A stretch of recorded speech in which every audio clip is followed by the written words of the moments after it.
Hello and welcome back to Motherhood Interrupted. I'm your host, Kimberly Levy. You guys, we took our kids to Vegas, as in Las Vegas. All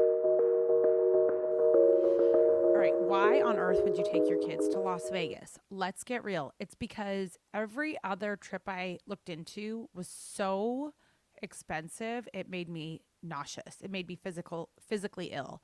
So, for example, we had looked at Aspen and looked at like the St. Regis or some fabulous place in Aspen. I've never been to Aspen, and I know that it's kind of a hot spot, so to speak. It's like LA, but if you transplanted LA and then put it in cold weather, it has all the same douchey and somewhat good places to go to. But anyway, so yes, I looked at Aspen, we looked at Park City, Cabo, so many places. And I swear to God, every place that I would even consider staying at was over $3,000 a night. And that was just for a basic room. And guess who no longer fits into a basic room? Your family of five. Sweet London has changed the game for us. So we can no longer get a regular room because we literally do not have enough space for all five of us. And so anyway, I found myself in a quandary and decided my kids are dying to go on a plane ride, and I don't think we're going to have a nanny or a grandparent to help us for this trip. So what can I possibly stand doing with just me and Brian? And boom, Vegas. Burbank Airport to Las Vegas. Sign me up. Easy, achievable, etc. So that is what landed us in Vegas. I know, I feel like it's the most subpar vacation. And so I kind of like booked it on a whim one night because I'm like, I just need to get a change of scenery for our family over the break. Just do something different, just something, anything. So I booked it, and I guess I don't remember booking it. I didn't realize that I had accidentally booked Encore, or I don't know if it like pushed me to that because of the amount of space I needed and they had a bigger set of rooms. I really don't know, but I realized like leading up to the vacation that I booked Encore. We normally stay at Wynn. So they're like sister properties. But anyway, but I feel like the Encore is more like douchey young people, but I'm not even totally sure, to be honest. Anyway, so what happened was a couple days before we started getting ready, I was checking out our reservations, and there was like a little option there that said, hey, put in for an upgrade. It's like $500 more or something. And then we would get like a 1,800 square foot room, just way bigger and for a marginal amount of money. So I'm like, okay, the rooms were only like $350 or something like that a night. So the fact that we were able to swing 2 nights in Vegas for that cheap was awesome. And like, obviously it being like at a really nice place. So I was like, okay, this is fine. Let's just see about the upgrade. Like if it makes sense, it makes sense. Fine. So a couple days before, I was like, wait a minute. I started to panic because I'm like, wait a minute. How are we even going to get from the airport to our hotel? Like, how does this work? I have a baby. And it's like, we have all of our luggage, we have all this stuff. So I promptly called the concierge, and they're like, okay, you can get a taxi and they won't require that you have a car seat. And I'm thinking, okay, I'm going to hold a baby on my lap for 25 minutes. Like, that doesn't sound kosher. And so we ended up getting a car, and thank God we did, which I'll tell you how that worked out. But anyway, so we're going through this whole exercise, and I realize we got upgraded to the Wynn Tower Suites. I'm like, what's the Wynn Tower Suites? I know the Wynn, but I don't know the Tower Suites. Oh, it's the Wynn Private Tower Suites. Okay, so basically what it is that they had moved us from Encore to the Wynn Private Tower Suites, which basically has your own private entrance into the hotel, which is beautiful. It's like all green. There's little rivers with beautiful fish swimming, and it's all decorated in Christmas lights and Christmas, like just really classy, like not chintzy. There's no smoke smell of any kind, and it's just beautiful, like low-key private entrance to the hotel. And then you enter, and you actually have your own reception desk, and there's maybe like 4 different receptionists there. So it's like only the people that are in the private tower suites can check in there. And then you also have access to your own private concierge, and you don't have to walk through the casino, which when you have like a baby with you and then the young kids, it's like a huge win to just be able to enjoy a beautiful kind of experience rather than being like, okay, kids, like we're in the casino, it's full of smoke, like just don't breathe, But anyway, so and then the last thing that was awesome about it, or not the last, maybe the second to last thing, is that you also have access to your own private pool. So anybody that's, I mean, not your own like individual, but anybody that's in the private tower suites at the Wynn gets access to their own pool, to like this one pool, I should say. So I was thinking, well, we brought a bathing suit in case. We're probably not going to swim in the private pool, but maybe. Okay. So anyway, like I said, I had Sam and Abby train me on like how to travel with kids because they have it down because they've had to travel all over for Sam's career. They've traveled literally all over the world. And so they gave me this whole like tutorial session one day before we left, and they gave me this like special stroller and all this stuff. Anyway, long story short, I was like, yeah, I'm not going to like manually be installing car seats and doing all this crazy stuff. Like, it's just too much for me to deal with all the kids screaming and the baby and this and that, and nobody besides Brian to help me. So, like I said, we ended up getting a private car to pick us up, and thank God we did. So, as soon as we landed, we went down to the baggage claim. We had checked our bags because I had London's formula and a bunch of food. So, we had to check all of our bags, which was fine. And I was having anxiety because I'm like, how do I bring like London's bottles with me when we're actually like in the air and traveling and in the airport? It's like 3 hours, and her food. And so I was able to just make 2 6-ounce bottles and also bring 1 or 2 jars of baby food that I have. And then what happens is when you're checking in, they basically just pull, like you tell them, you say, here's the liquids I have for my baby, and they pull it aside and they run some extra tests on it, which is not a big deal. Just you have to budget additional time for all these steps. I was also nervous about the stroller, which was super easy. We ended up taking our regular stroller because it's like a heavy, what is it? It's the Vista. It's kind of like it's like a hardcore stroller. It's not light and airy travel, but it's really good because when I have Carter and Charlotte with me, and the baby, everybody ends up like taking off their jackets, wanting me to hold this thing or that thing. And so that stroller is great because at the bottom, it's like our storage unit. So I didn't want to travel without it because otherwise we'd be like carrying all this crap that, it's just too much. So I ended up bringing my regular stroller, and it was really easy. They had us go through security, like instead of going through, like they just had us go through, like they opened the little door and they had us go through there. And it wasn't a big deal really. I just took the baby out of the stroller, and so we did that. And then they checked. So like I said, they checked the formula, they checked the baby food. Everything took a little bit longer. Of course, Charlotte ends up getting like tagged for like extra screening. I'm like, of course, her first flight, she goes through the security screen and gets flagged. So anyway, it was actually fine. I was just anxious about all those little things that I just really didn't know how it worked, but it was actually completely fine. But I will say it was really good to add extra time and like do the full 2 hours before your flight like takes off. Normally, because I've traveled for a decade for work, I would literally show up to my flight like 20 minutes before we left. And I'm not even joking because I had all this status. So I would just, and when we were in the city, we used to live really close to LAX. So I had a driver. He would take me there. I'd enter and do like my platinum, whatever. I had all this expedited like access right onto the flight. And so I would like roll out of bed on like a Monday morning at 6 and then take off at like 6:20 or 6:30 and like fly cross country to my client for the week and then do the same thing like every week. So I kind of had it down, and I would never check a bag and all that. So it's just very different for me. Like for me to be like, okay, we got to go 2 hours in advance, kids. Like it's just different. So I embraced it, and that's what we did. We checked our bags. Everything was fine. So like I said, we get to the bag. Oh, by the way, in air. Okay, sorry, I'm skipping around a little bit. So we take off, and I had the baby initially, and then I was sitting with Charlotte, and then Brian it was him and Carter. And then on the way there, I'm trying to think. Oh, on the way there, one person sat with me, and on the way back, one person sat with Brian. So we ended up having like 2 out of the 3 seats. Like we ended up having our own row, like one of us each way. So the kids were all excited. They'd never flown before, and it was perfect because it was only 35 minutes in the air. Perfect. London was way past her nap time, so she was a little bit fussy, but she was overall decent. And it wasn't her fault that she wasn't perfect because she was literally like way past her nap time, but she was not horrible.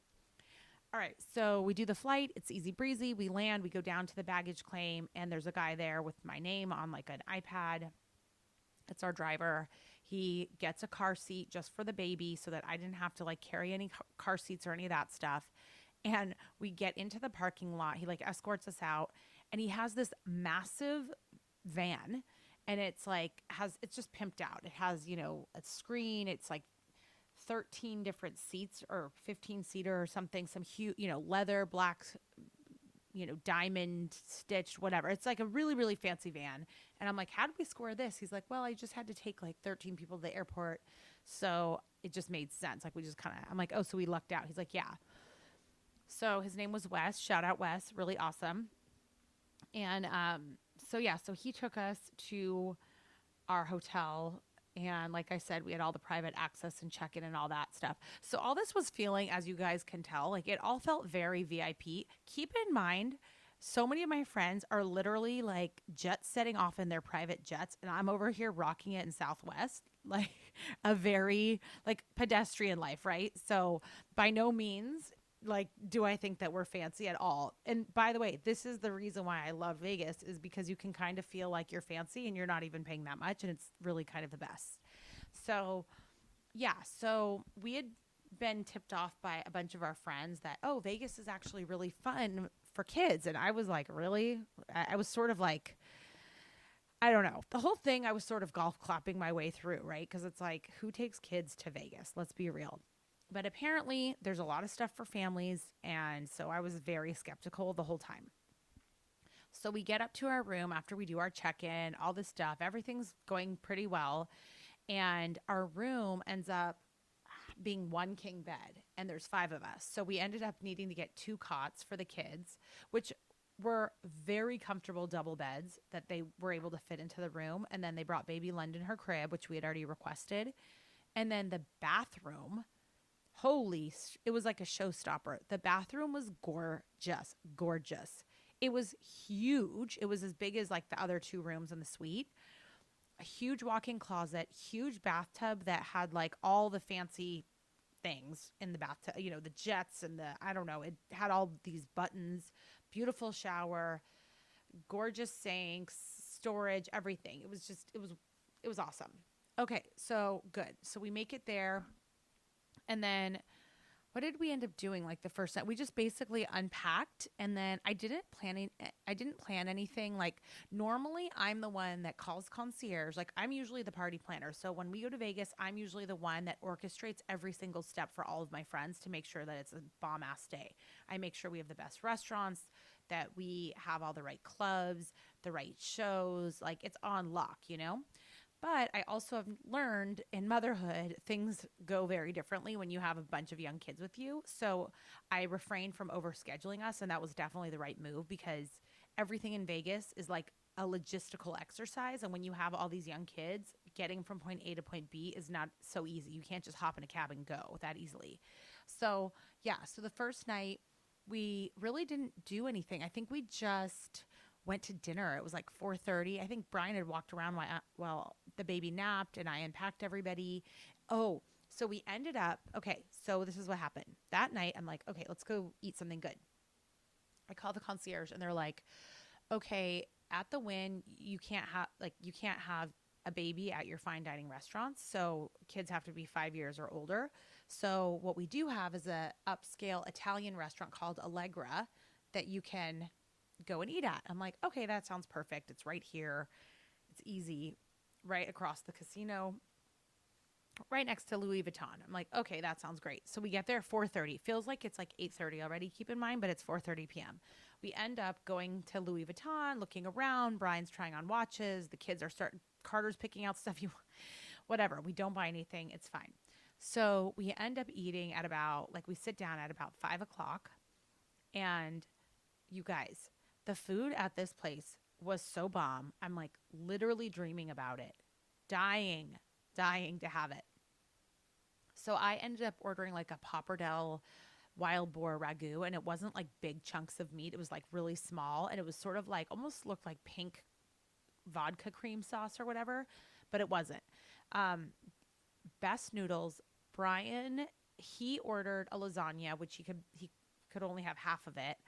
Carter ordered a Caesar salad, and I ended up splitting it with him. It was amazing. Even Carter loved the Caesar salad, and this is the child that doesn't eat a vegetable. Charlotte had her basic butter noodles, and London sat there pounding bread. I had one glass of wine, and it was perfect. And we were back in our room by 6 p.m. London was out cold, and everyone's chilling. It was so good. Okay. So then the next day, I had booked the Blue Man Group show. By the way, that is something that has gone on that show's been going on for like 30 years, and I'm sure it hasn't changed. I had never seen it, booked it because it was the only show that started at 2 o'clock.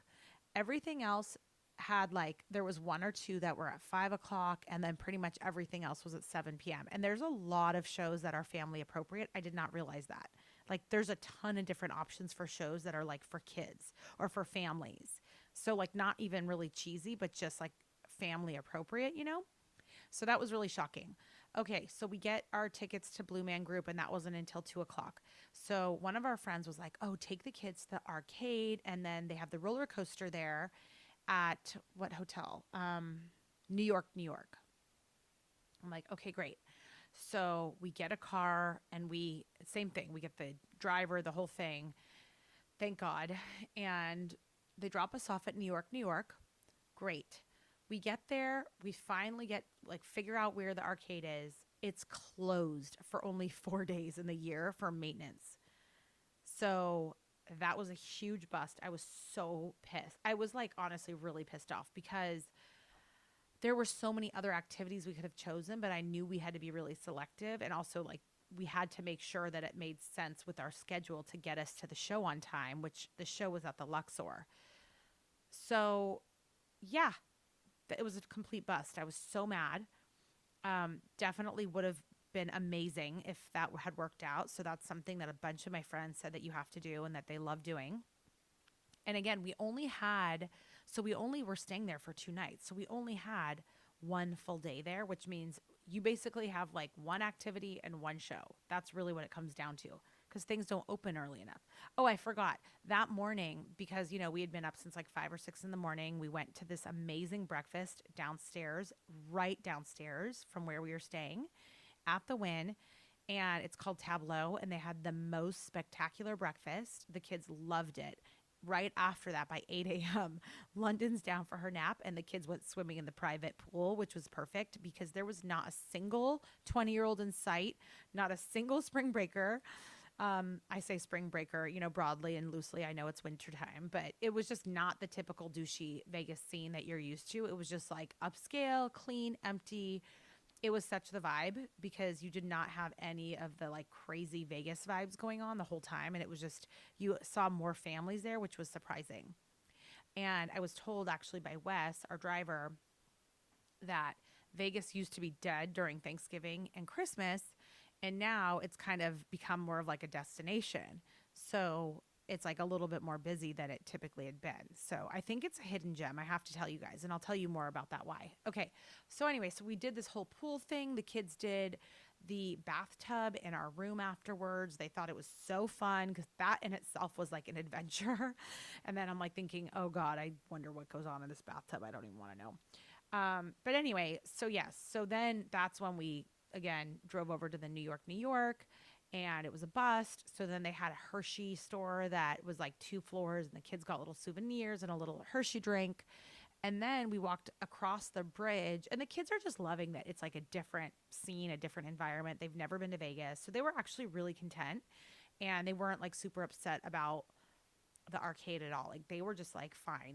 They were really just they were just happy to be there, honestly. Okay, so then we ended up hopping on the tram that takes you over to the Luxor. So that's what we ended up doing.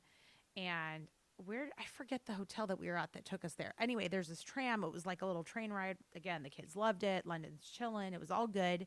And we get to the Luxor, and had time to kill. And like, God, the Luxor is just not a nice hotel. I'm sorry. It's not nice.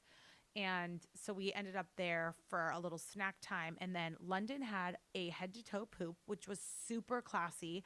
I had to put her on the floor of the Luxor. I like found a corner and like literally head to toe, had to completely wipe her down, change her. It was just a debacle. So thankfully we were not in a rush and we had plenty of time, but I started getting a headache, me and Carter, from all the smoke. So we end up going upstairs, going to Blue Man Group. London starts melting down because she's way past her nap time. So I have to leave. It's also very loud. That I don't know if all the shows are that loud, but they actually have headphones for you if you need them, or they have little earplugs. We had brought our own, but London would not keep them on her head. So I was like, okay, there goes that Amazon $10 purchase. She would not, she hates things on her head. She won't wear hats.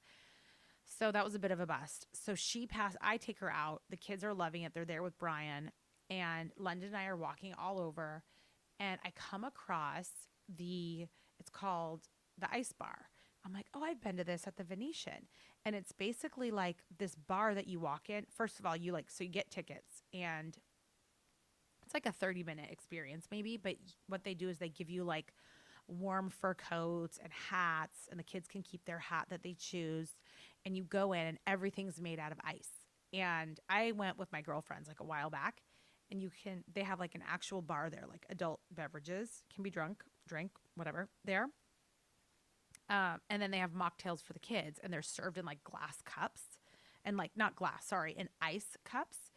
And so I kind of was like, okay, I'm going to surprise them, and after the show, they're going to go ahead and like have this experience, because Brian hadn't done it before either. And they're like, yeah, the baby can't come in. I'm like, that's fine. So I was kind of playing support staff, as you guys can kind of see. Like, I didn't get to do as much as I normally do because we didn't have anybody else to kind of be with the baby, which was no problem. It was fine. I just really wanted my kids and Brian to have a fun time, and I was enjoying the experience too. So anyway, after an hour had gone, the show was still going on, and at like 3 o'clock, there was like 30 minutes left. Brian and I switched, so he took the baby. London napped in her stroller. I watched the last 30 minutes of the Blue Man Group. It was super fun. There was a lot of music and lights and, streamers, and the kids, like, I mean, you'd think that they were at a rave. They were loving it. So then we're done with the show. They had a great time. And then I surprise them with the ice bar. They go in. They love it. As they're there, I walked across the Mandalay Bay and checked out the aquarium, because everybody talked about how amazing the aquarium is. And I'm like, okay, this is way too long of a walk. We're not going to be able to fit it in. It's already like 4:30. We're being picked up now. So I think the aquarium did seem amazing, but it's a 45-minute experience. And so that's just something that if we come back, we'd do the arcade, we would do the roller coaster, and we would do the aquarium. Okay, so then they come out. They loved it. They kept their hats. They thought it was the best thing ever. And then we got picked up. We went home that night. And Brian, like, I put down London. She's exhausted. I like gave her a bath and like put her down. And then Brian ordered room service for everybody again. Like, again, a glass of wine for me. That's it. And and so the big thing that happened was Charlotte had a loose tooth. And keep in mind, Charlotte's been watching Carter lose. He's lost 9 teeth, including last week. So she has been asking me for literally a year plus, when is it my turn? When can I lose my teeth? And like, she had to ask the dentist, and she's just been so excited about it. She finally had her first loose tooth like 3 weeks ago. And like, it wasn't ready. And finally, on whatever night that was, like the last night there, we're like eating, and she spits out her food. I'm like, oh my God, did your tooth come out? And we're like, no, it didn't come out. And then Carter, like 5 minutes later, is like, Charlotte, let me see your mouth. And she's covering her mouth like with her hand. I think she like knocked it loose with her hand, like on the outside. Because all of a sudden I'm sitting there, and she runs up to me. She goes, is this my tooth? And I look down like, yep, your tooth came out. And she starts bawling.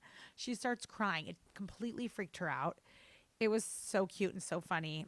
So then the tooth fairy came and gave her like $5, to which I was like, babe, I'm pretty sure you gave Carter $20 his first tooth, which I think is completely out. Like, that's ridiculous. I used to get like maybe $1 if I was lucky. So the fact that anybody ever got $20 was ridiculous. But anyway, so he gave her $5. She got the tooth fairy. And so now I was like, okay, you can tell everyone that you lost your first tooth in Vegas. And so she's all excited. And, I had to hug her. She was crying for like 10 minutes and then she collected herself. And it was a good story. And then, yeah, we got picked up the next day. We did a beautiful breakfast. They walked through the Venetian. Oh, I would have also liked to do the gondola ride with the kids, but we didn't have time for that either. So that's probably another thing I'd add if we could. But yeah, then we flew home. It was not crazy. The airports were fine. But I got to say, I think Vegas is like a hidden gem as far as going over Christmas. Because, well, one, we went a week before Christmas, so the airports were not crazy. Two, we flew out of Burbank, which is, as you guys know, probably so easy. And it was not expensive. It was totally an upscale experience. It was like literally a fraction of the cost and just felt like very high end. The whole thing was great. So, yeah, that's how we did Vegas. That's how we traveled. And it was super fun. So if you guys are looking for kind of an easier trip to do with your family and like think you might want to go to a show. I mean, unfortunately, Adele was not playing at that time. Bruno Mars is there, Aerosmith, but they all were not playing when we went. And honestly, it would have been way too late for our family. We would not have been able to swing it. Like our kids are just too young. But, if you have older kids, you definitely can do that. And then, of course, they have smoke-free hotels. Some of my friends that are going to go and take their older kids to Bruno Mars, like over New Year's Eve, they're staying at one of the smoke-free hotels, which is also probably a really good move. But yeah, you can't smell smoke from your room or any of that stuff. And like I said, the way we went, we weren't really in the casino, so it kind of avoided it to an extent. They even have a private lobby and stuff too. So yeah, so if you guys were wondering who takes kids to Vegas and what on earth do you do in Vegas with kids that are young, there's a lot to do. We had a huge activity list. If you want to know more about it, contact the concierge. They send over the list. There's way more activities than I even described, but our kids are just not old enough and we just didn't have time for all of them. But there's a bunch of activities you can do. So if you're looking for like a fun, like 2-night trip with your kids, check it out. I got to say, I think it's a hidden gem. Definitely affordable, definitely fun. And yeah, so that's how our Vegas trip went. And I'll go ahead and share some of our pictures. The kids said that their favorite part was all of it. They loved it. They just had a ball being in like a different setting, being off their schedule, and they were troopers. So I would say overall it was a good trip. I'd give it maybe like a 7 out of 10. It wasn't like, oh my God, super wow, like amazing, blow the lid off your whatever. But it was a good trip. And it was exactly the right level of like out of our comfort zone, especially without any other family members. I would also recommend maybe bringing grandparents, a nanny, or maybe one other family. Because I feel like if we had another family to entertain the kids a little bit more, then me and Brian could like party a little bit more and like, we didn't gamble. We really didn't drink. We didn't do any of the Vegas-y things, which was fine. Like we weren't expecting to be doing those. So by no means were we disappointed. It just, I think if we had a little bit of additional entertainment for the kids, as far as like another family with young kids, it would have been even more fun. But yeah, so that's what I would recommend. So I hope this was helpful and informative. But most importantly, if you are busy with your families and you just needed a break, I hope that you got a little breather, because I know being with family sometimes over the breaks can be, and with your kids constantly, can be a lot. So with that, motherhood has interrupted Vegas, baby. Signing off. All right, that is it for today. Now, as you know, some of our best conversations actually happen after the show. So I want you to find me on Instagram at Kimberly Lovey and let me know your thoughts about today's show. You can screenshot this episode and let us know what your biggest takeaway was and tag me at Kimberly Lovey and we can share it on our stories. I will see you again, same time, same place next week.